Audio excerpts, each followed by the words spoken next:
काय झालं? कोण काय बोललं का? नाही बोललं नाही ग. खरं सांगू फार भीती वाटत राहते ग मला सारखी.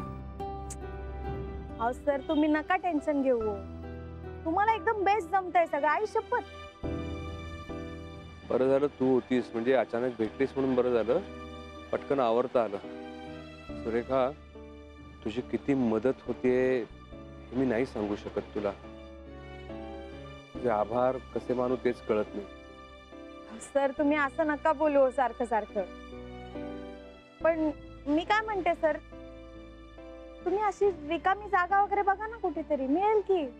हा हा, जागा बघावीच लागेल आता. सर म्हणजे तसं तुम्ही गैरसमज करून घेऊ नका. माझ्याकडे तुम्ही तयार व्हायला आलात तर काय प्रॉब्लेम नाही मला.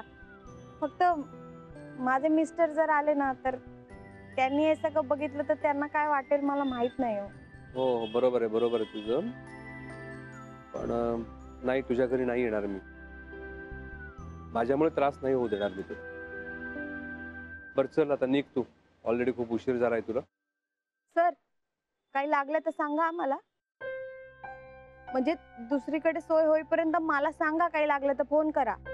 हो सुरेखा, तुझ्याशिवाय अजून कुणाला सांगणार मी?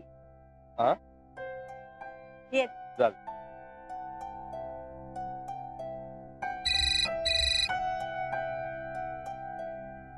हा बोल. अरे वा वा वा, बरं झालं सांगितलंस. मी पोचतो. पण सचिनजी आहेत ना थोडा वेळ? म्हणजे